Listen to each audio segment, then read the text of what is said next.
Aloha, everyone, and welcome to another episode of Question of the Week here at the Honolulu Christian Church.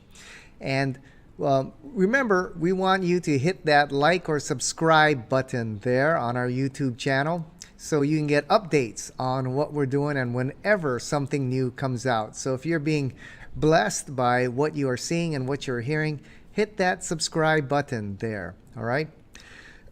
Well, we talked about Darwinism, and we talked about Darwinism is a theory with some very fatal flaws here that show you that the system does not work. All right, and if you want more information on the things we talked about on this particular topic, I highly recommend that you go to our website there at evidenceandanswers.org, evidenceandanswers.org there, and you can listen to some of the top scientists in the world speaking on this topic. All right, not only on the topic of science, but numerous other topics regarding Christian apologetics, theology, Bible, history, archaeology, world religions and ethics, and a whole lot more.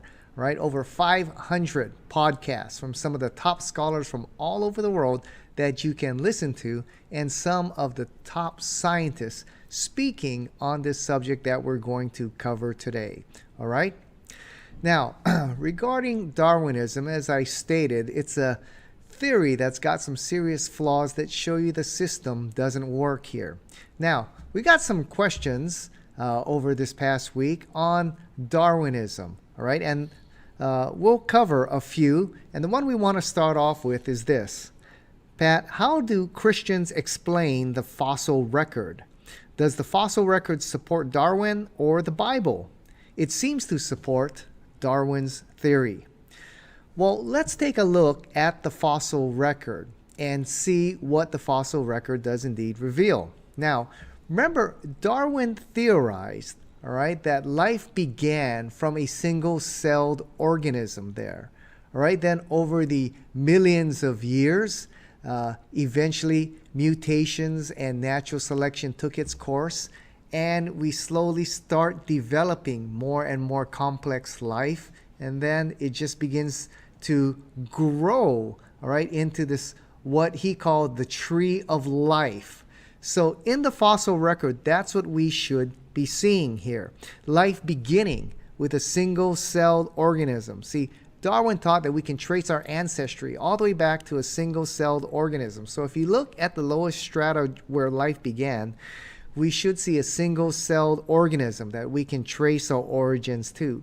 Then we should see a gradual development of 2- and 3-celled organisms, and then that branch continuing to grow as we see multi-celled organisms appear, and then more and more species developing, spanning a time period of billions of years.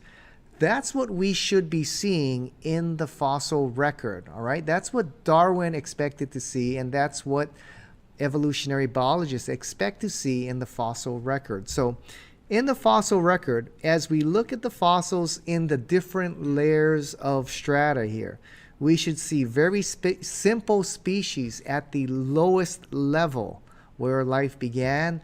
And then as we move up the strata of several millions of years, we should see a gradual growth of more and more complex species, and more continuing to develop as we move up the layers of strata. So we should have this, what's called Darwin's tree of life there in the fossil record.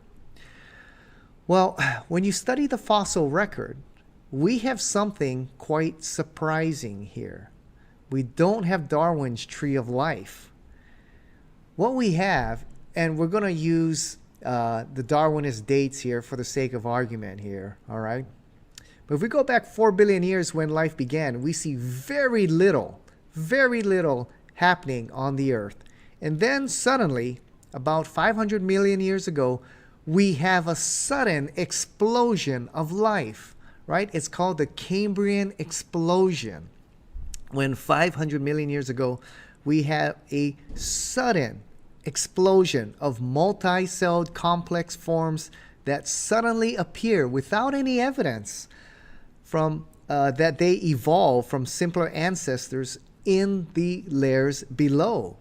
So instead of Darwin's tree of life here, a gradual development of species going from simple to complex, we have nothing going on for about 4 billion years, and then all of a sudden, boom, a sudden explosion of life when numerous multi-celled organisms appear, numerous species suddenly appear in the fossil record, and they haven't changed since.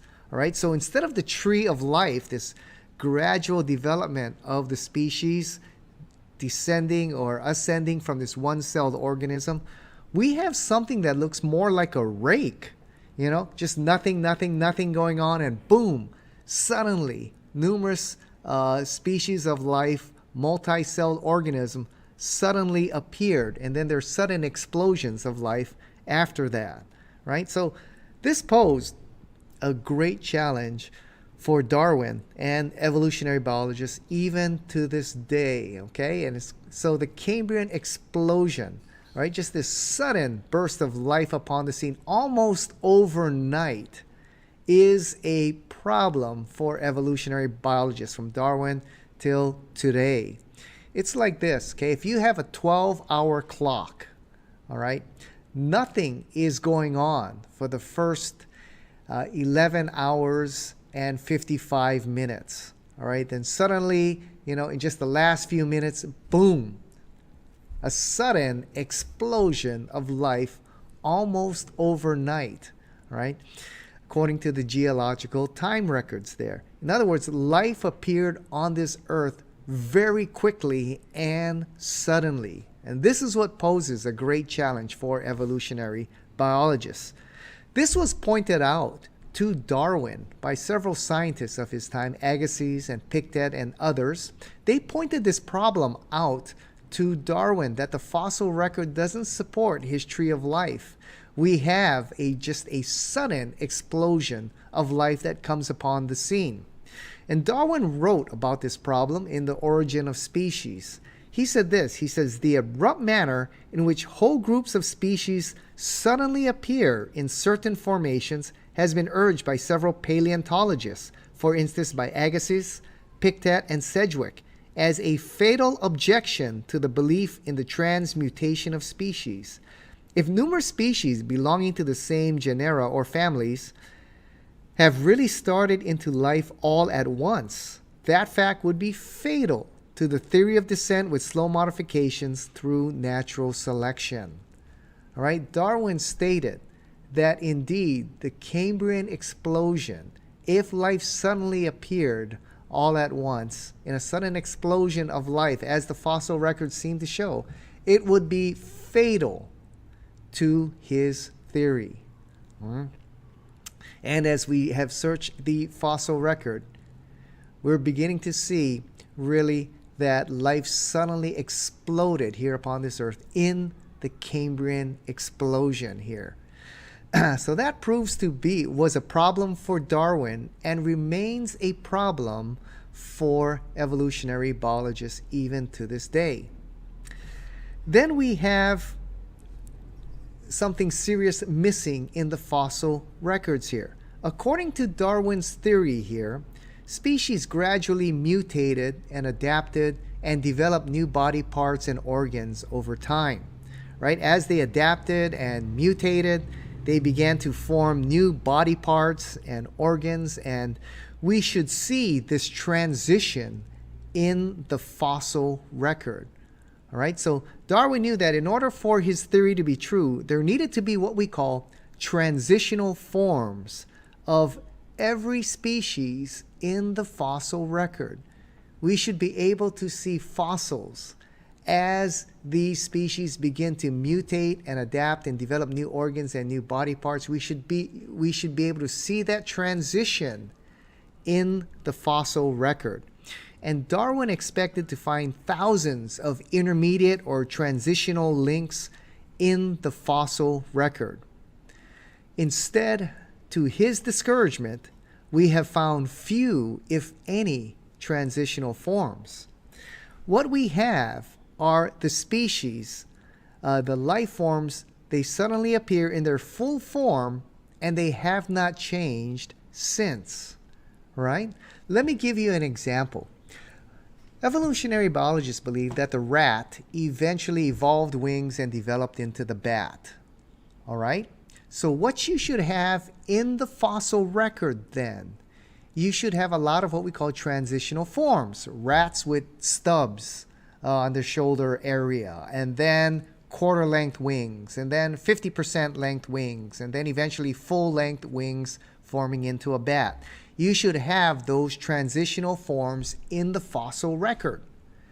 Instead, what we have is a full rat and a full bat, and we are missing all those transitional forms.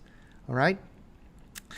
Also, you have to ask yourself the mechanism for macroevolutionary change. These species developing new organs and new body parts, right, is mutation and natural adaptation, or survival of the fittest, okay? Natural selection. Well, think about it. How does a rat with 50% long, bat wings, how does that help that rat to survive in the wild? Those wings are too short for that rat to fly, and yet they're too long for that rat to be mobile there on the ground. How would that kind of adaptation help that rat to survive? All right? The system doesn't work. Instead, the fossil record seems to match the Genesis account. In Genesis chapter 1, when it talks about God creating the living animals, he says he created each according to its kind. And that's what we seem to have in the fossil record. All right? These species appear in the fossil record, and they have not really changed since. What we should be having is thousands of transitional forms amongst the species. All right? And we are missing those transitional forms. And that poses a tremendous challenge. It posed a tremendous challenge to Darwin that he wrote about, and to evolutionary biologists today. Now, in line with this, someone asked me a question. Well, what about Archaeopteryx? Doesn't Archaeopteryx represent a transitional form? Right now, those of you studying dinosaurs, if you remember Archaeopteryx, we don't know if that's a bird or a reptile, all right? It has wings and feathers and a wishbone, so it appears to be a bird, but it also has claws on its wings and teeth in its mouth, and so it could be some kind of reptile. We're not sure what it is. Right now, many evolutionary biologists and naturalists say, well, you see, that is the transitional form between reptile, some kind of lizard creature, to bird. That is the transitional form, okay? Well, it really doesn't build a case for Darwin's theory here. First of all, Archaeopteryx is just one candidate to be a transitional form. There ought to be thousands in all the species, all right? Second of all, what is Archaeopteryx? I mean, it seems to be an anomaly. Zoologists and paleontologists are confused as to exactly what this is. Is it a bird or is it a reptile? It seems to be, they're beginning to conclude that it seems to be an anomaly like the platypus, all right, the duck-billed platypus. What is the platypus? Is it a mammal or is it a bird? All right, we don't really know. It seems to be an anomaly here. And that's what Archaeopteryx seems to be. So it doesn't build a case for Darwin's theory. And even if it was the in-between reptile and bird, even if it was in between, you're still missing a lot of transitional forms that go from lizard or reptile all the way up to Archaeopteryx. And then you're still missing a whole bunch of transitional forms of Archaeopteryx going all the way up to bird. All right, so you're still missing a whole lot of transitional forms here. What we have found in the fossil record, then, we are missing these transitional forms. That's fatal to Darwin's theory. Now, a question along these lines is this. It says, Pat, we found species of ancient birds that once had teeth and fish that once had eyes. but because of the darkness and depths they live in, they have mutated and changed into something else. Aren't these transitional forms? No, they are not. All right. First of all, we have found ancient birds that may have had teeth. All right, but now we know birds no longer do. Well, that isn't the creation of new organs or new body parts. You haven't created anything new. If anything, you've taken something away. Just like these fish, because of the depth and the darkness that they live in, right, their eyes no longer work and they've adapted sensory organs of other types, all right, more that are, more sensitive, okay? You still haven't developed any new organs or body types, okay? Instead, you've taken away something. So these are not transitional forms either, right? Now, what was Darwin's answer to the absence of these transitional forms? Well, Darwin said, could it be that the fossil record is not complete? He had great faith that someday we would discover many of these transitional forms. Well, we've done a ton of digging during Darwin's time all the way up till now. We have extensive findings of the fossil record, and we are missing those transitional forms. All right? And so really, with the tremendous archaeological and geological diggings that we have done, we haven't found the transitional forms, and that is fatal to Darwin's theory. Well, along these lines, we have another question here. Pat, what about apes and men? Apes have 99% similarity in DNA to men. So doesn't that prove the case for Darwin's theory that men evolved from apes and chimps? Well, the true story is this. Scientists are now discovering that we are 90 to 95% similar in our DNA with the great apes and chimps. Not 99%, about 90 to 95%. All right?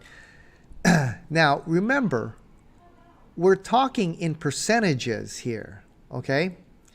95% similarity, but there's a 5% difference here. That 5 or 10% difference represents thousands or perhaps even millions of amino acid and protein combinations, right, in the genetic mapping of animals and humans. All right, 5% is a lot. It's a significant difference when you're talking, the genetic mapping between animals, apes, and humans. All right, it's kind of like this.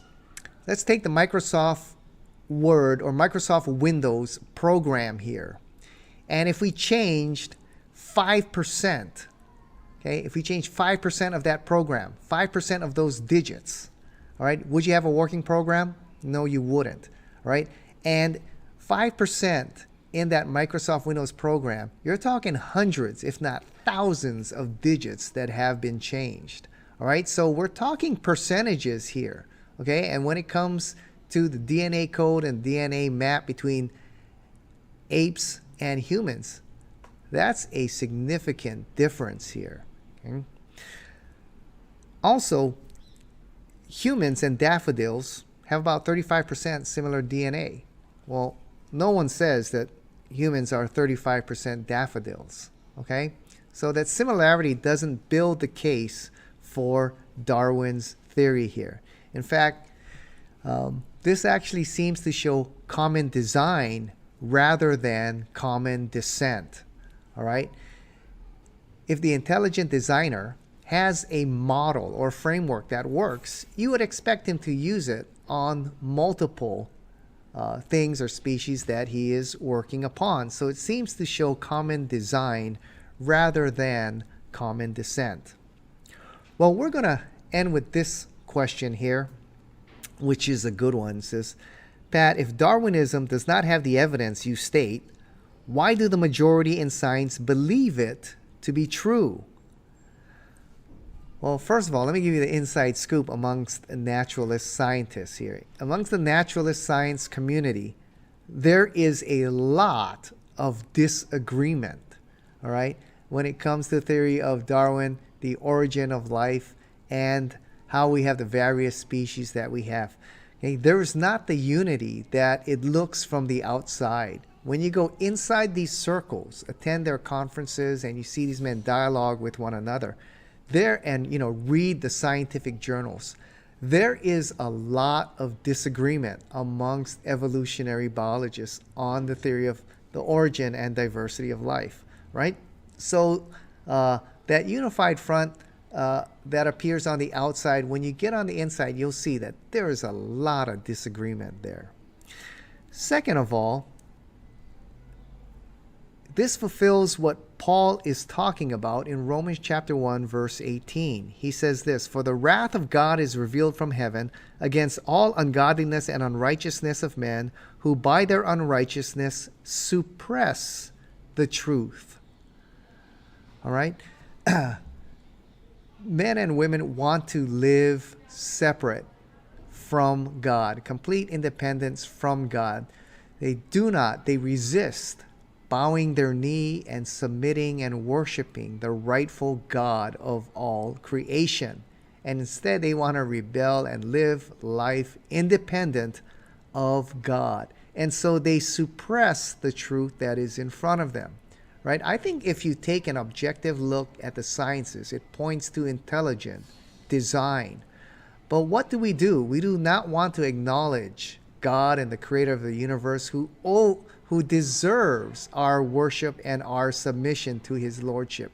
Instead, we want to dismiss the evidence or reinterpret the evidence that is before us so we can dismiss perhaps the idea of the creator of the universe and not submit to his lordship. And so we distort or suppress the truth that is in front of us.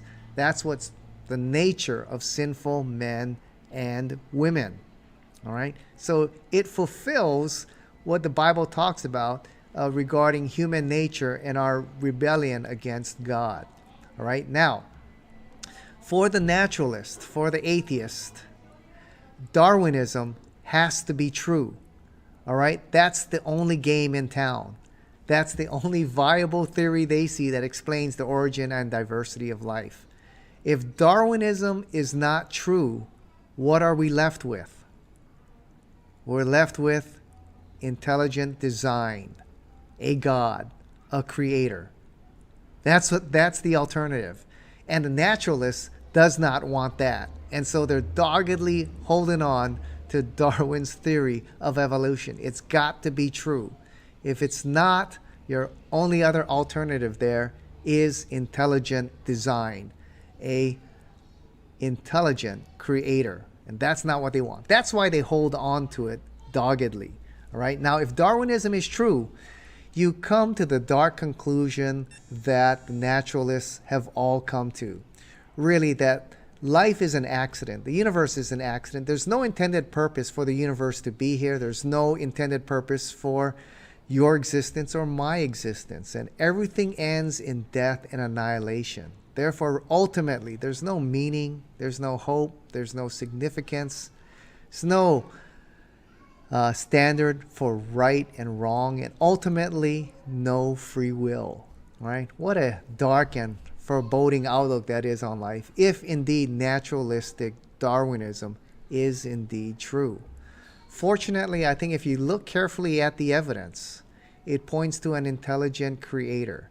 I think the fossil evidence and the evidence of science best is explained by the Genesis account, that indeed there is a God who created the universe and created you and I, right? And so there is significance to our existence. There's meaning, there's purpose, there is life beyond the grave. And the purpose of our life is to know God, to enjoy him, and discover the mission, the purpose for which he created you and I.